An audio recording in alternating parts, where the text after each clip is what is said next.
Ketika dilihat Rahel bahwa ia tidak melahirkan anak bagi Yakub, cemburulah ia kepada kakaknya itu, lalu berkata kepada Yakub, "Berikanlah kepadaku anak, kalau tidak, aku akan mati." Maka bangkitlah amarah Yakub terhadap Rahel, dan ia berkata, "Akukah pengganti Allah yang telah menghalangi engkau mengandung?" Kata Rahel, "Ini Bilha, budakku perempuan. Hampirilah dia, supaya ia melahirkan anak di pangkuanku, dan supaya oleh dia aku pun mempunyai keturunan." Maka diberikannya Bilha, budaknya itu, kepada Yakub menjadi istrinya, dan Yakub menghampiri budak itu. Bilha mengandung, lalu melahirkan seorang anak laki-laki bagi Yakub. Berkatalah Rahel, "Allah telah memberikan keadilan kepadaku, juga telah didengarkannya permohonanku, dan diberikannya kepadaku seorang anak laki-laki." Itulah sebabnya ia menamai anak itu Dan.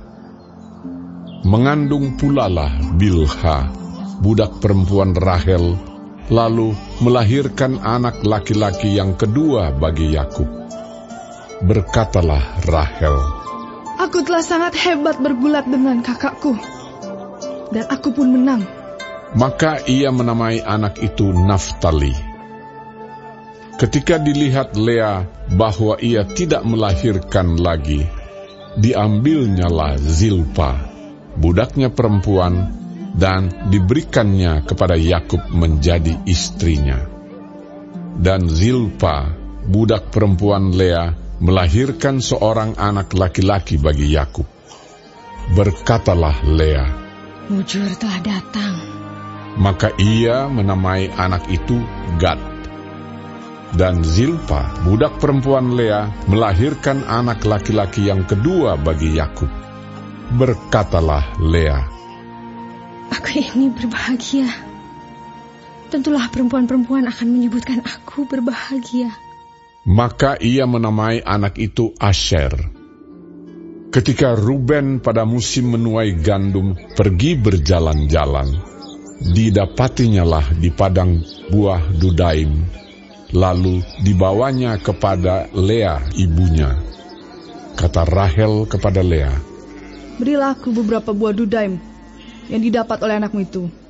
Jawab Lea kepadanya, "Apakah belum cukup bagimu mengambil suamiku? Sekarang pula mau mengambil lagi buah Dudaim anakku?"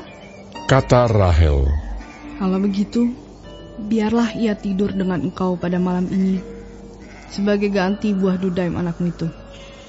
Ketika Yakub pada waktu petang datang dari padang, pergilah Lea mendapatkannya sambil berkata, "Engkau harus singgah kepadaku malam ini, sebab memang kau telah kusewa dengan buah Dudaim anakku."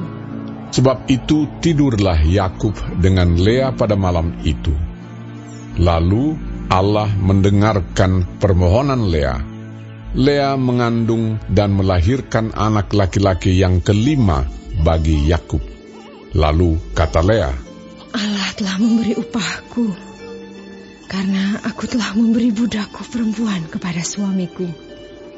Maka ia menamai anak itu Isakar. Kemudian Lea mengandung pula dan melahirkan anak laki-laki yang keenam bagi Yakub.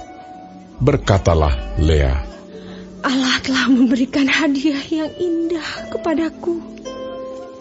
Sekali ini suamiku akan tinggal bersama-sama dengan aku, karena aku telah melahirkan 6 orang anak laki-laki baginya." Maka ia menamai anak itu Zebulon.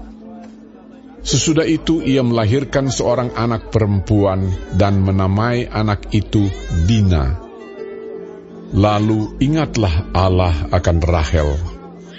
Allah mendengarkan permohonannya serta membuka kandungannya.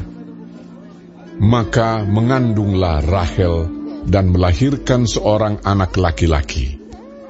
Berkatalah ia, "Allah telah menghapuskan aibku." Maka ia menamai anak itu Yusuf, sambil berkata, Mudah-mudahan Tuhan menambah seorang anak laki-laki lagi bagiku.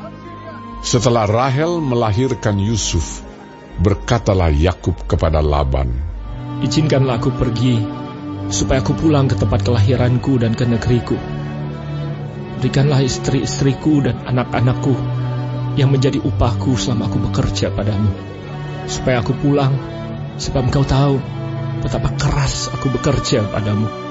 Tetapi Laban berkata kepadanya, "Sekiranya aku mendapat kasih-Mu, telah nyata kepadaku bahwa Tuhan memberkati aku karena Engkau.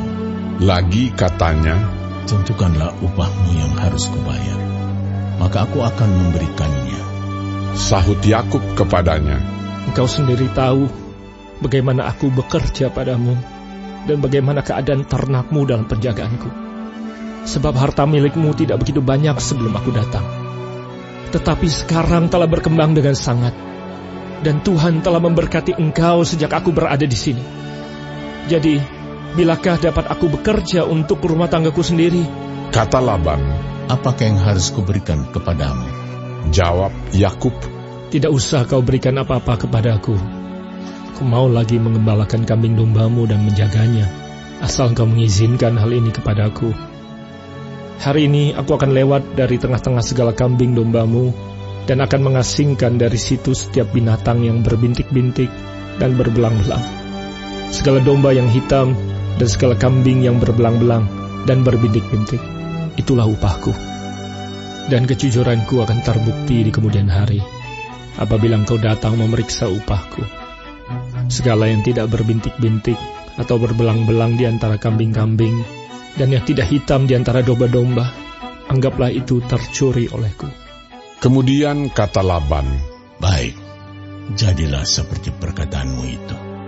Lalu diasingkannyalah pada hari itu kambing-kambing jantan yang bercoreng-coreng dan berbelang-belang, dan segala kambing yang berbintik-bintik dan berbelang-belang, segala yang ada warna putih pada badannya, serta segala yang hitam di antara domba-domba, dan diserahkannyalah semuanya itu kepada anak-anaknya untuk dijaga.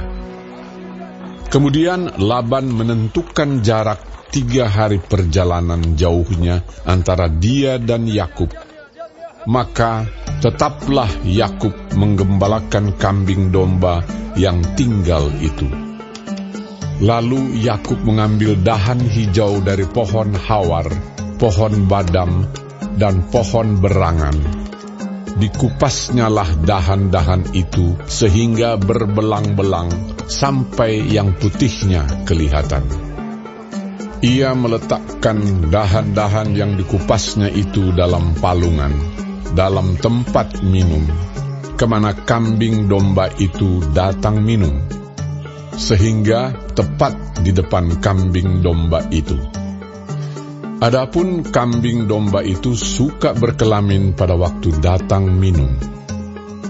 Jika kambing domba itu berkelamin dekat dahan-dahan itu, maka anaknya bercoreng-coreng, berbintik-bintik dan berbelang-belang. Kemudian Yakub memisahkan domba-domba itu, dihadapkannya kepala-kepala kambing domba itu kepada yang bercoreng-coreng dan kepada segala yang hitam di antara kambing domba Laban. Demikianlah ia beroleh kumpulan-kumpulan hewan baginya sendiri dan tidak ditempatkannya pada kambing domba Laban. Dan setiap kali apabila berkelamin kambing domba yang kuat, maka Yakub meletakkan dahan-dahan itu ke dalam palungan di depan mata kambing domba itu, supaya berkelamin dekat dahan-dahan itu. Tetapi apabila datang kambing domba yang lemah, ia tidak meletakkan dahan-dahan itu ke dalamnya. Jadi hewan yang lemah untuk Laban dan yang kuat untuk Yakub. Maka sangatlah bertambah-tambah harta Yakub, dan ia mempunyai banyak kambing domba, budak perempuan, dan laki-laki, unta dan keledai.